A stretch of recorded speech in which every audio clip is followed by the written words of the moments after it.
मैं जब भी इस किस्म की किसी सभा में आता हूं, सच कहता हूं, मुझे नहीं लगता मैं किसी राजनीतिक सभा में आया। मुझे लगता है मैं अपने ही परिवार की बहनों भाइयों को बहुत दिनों के बाद मिल रहा हूं, इसलिए आपको नमस्कार करता हूं। आपको मैं आज कल सुबह सबसे पहले भगवान का धन्यवाद करता हूं। बहुत आभारी हूं प्रभु, तुमने बहुत कुछ दिया। और बहनों भाइयों, आपका भी धन्यवाद करता हूं। मेरे जैसे साधारण व्यक्ति को पंचायत का पंच बनाकर फिर लोकतंत्र की सभी सीढ़ियों से मेरा सौभाग्य है, मैं पंच बना, पंचायत समिति का सदस्य बना, जिला परिषद का सदस्य बना, जिला परिषद का अध्यक्ष बनाया आपने, और फिर विधानसभा में कई बार भेजा, लोकसभा में भेजा, राज्यसभा में भेजा। 2 बार मुझे आपने हिमाचल प्रदेश का मुख्यमंत्री बनाया, 1 बार केंद्र का मंत्री बनाया। मैं बहुत आभारी हूं आपका।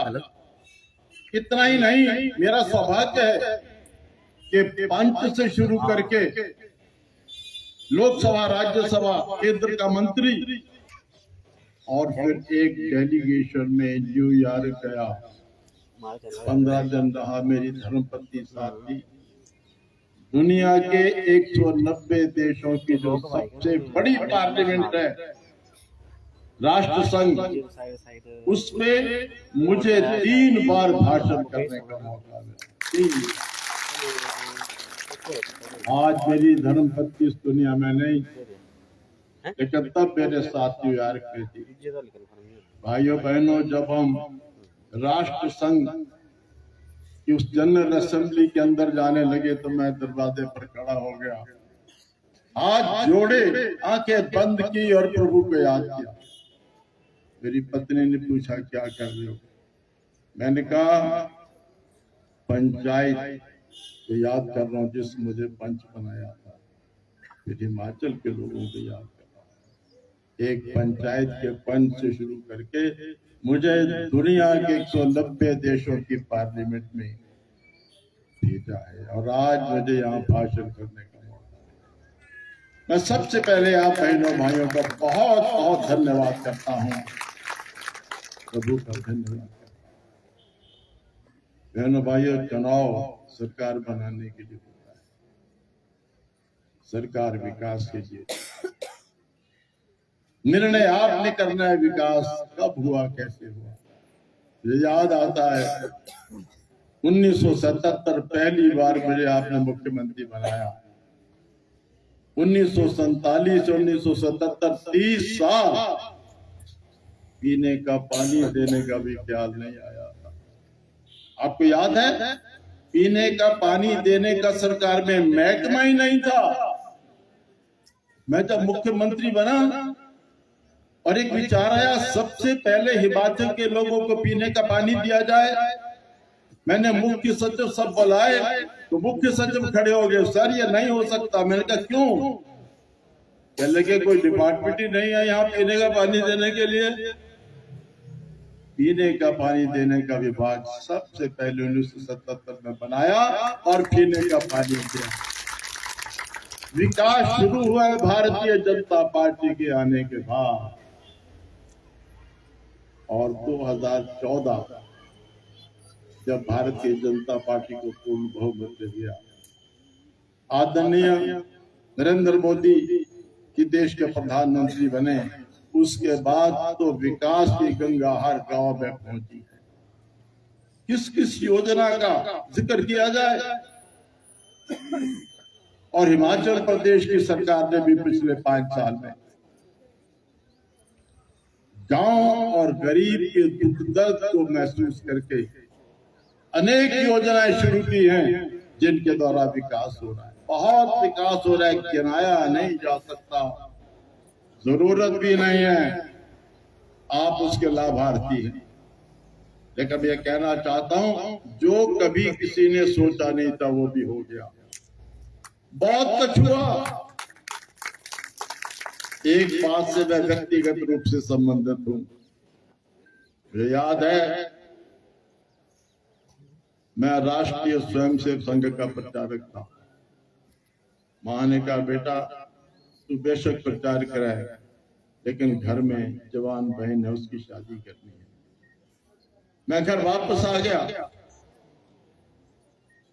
बैजनाथ किशन नगर में अध्यापक लगा। 17 दिन हुए थे अध्यापक लगे हुए, 17 दिन, और देश में कश्मीर आंदोलन शुरू हो गया। कश्मीर को शेख अब्दुल्ला हिंदुस्तान से अलग करने का षड्यंत्र कर रहे थे। डॉक्टर श्यामा प्रसाद मुखर्जी की अध्यक्षता में सत्याग्रह शुरू हुआ, आंदोलन शुरू हुआ, और मुझे कहा गया कि मुझे कांगड़ा जिला के सत्याग्रहियों का जत्था लेकर सत्याग्रह करके जेल जा रहा है। 17 दिन की नौकरी, बहन की शादी करनी, लेकिन देश पहले है। सत्याग्रह किया। गर्मियों का महीना, कांगड़ा से पहली बार निकला और हिसार जेल में 19 साल से कम छोटे सब लड़कों को हिसार जेल में बंद कर दिया। 8 महीने हम जेल पे रहे। 8 महीने कमीज नहीं पहन सके, बनियान और अच्छे में 8 महीने वहां पर एक कैसे हालात थे, लेकिन देश के लिए समर्पण था। मेरी तरह हजारों लोग जेलों में गए। डॉक्टर श्यामा प्रसाद मुखर्जी का कश्मीर में बलिदान हुआ, लेकिन धारा 370 खत्म नहीं हुई। 50-60 साल बीत गए। ऐसे हालात बने कि हजारों कार्यकर्ताओं ने जेलों में रहकर जो बलिदान दिया था। मुझे याद है दिल्ली में आदरणीय अडवाणी जी, हम कभी बैठते थे, थोड़ी चिंता होती थी। अडवाणी जी कहते थे, कश्मीर के लिए डॉक्टर श्यामा प्रसाद मुखर्जी का बलिदान दिया हमने। हजारों लोग जेलों में रहे, लेकिन धारा 370 खत्म नहीं हुई।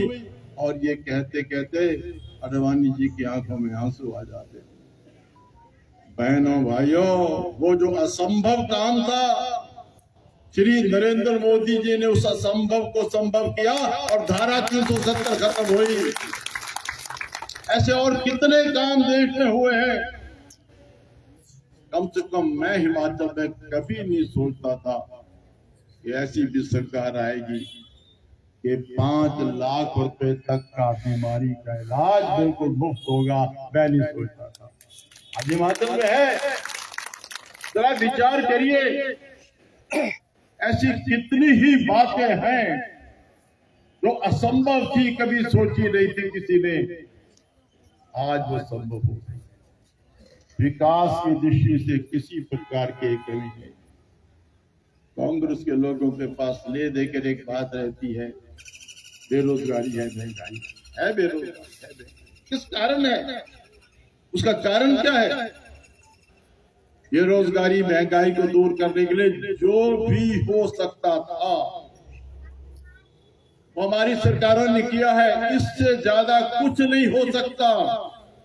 गहराई से सोचिए, बेरोजगारी और महंगाई का असली कारण बढ़ती हुई जनसंख्या है।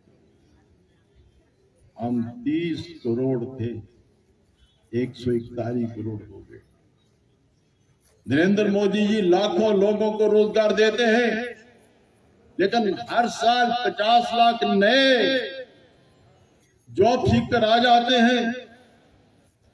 महंगाई और गरीबी की जिम्मेदारी भारतीय जनता पार्टी पर नहीं है। जनसंख्या जनता बढ़ रही है, उसको रोकने की कोशिश नहीं हुई। मैं आपको विश्वास दिलाता हूं, ये भी एक असंभव काम है, लेकिन नरेंद्र मोदी जी अगले 5 साल ये काम भी करने वाले हैं। जनसंख्या रोक लगेगी और सभी वर्गों पर लगेगी, सभी संप्रदायों पर लगेगी। ये नहीं होगा कि समझदार लोग तो अपने आप नियंत्रण कर रहे हैं और कुछ लोग 4-4 शादियां करके 20-20 बच्चे पैदा कर रहे हैं। ये नहीं होगा, ये बंद होगा बहुत जल्दी। ये असंभव काम भी श्री नरेंद्र मोदी जी करें। विकास की दृष्टि से कोई कमी नहीं।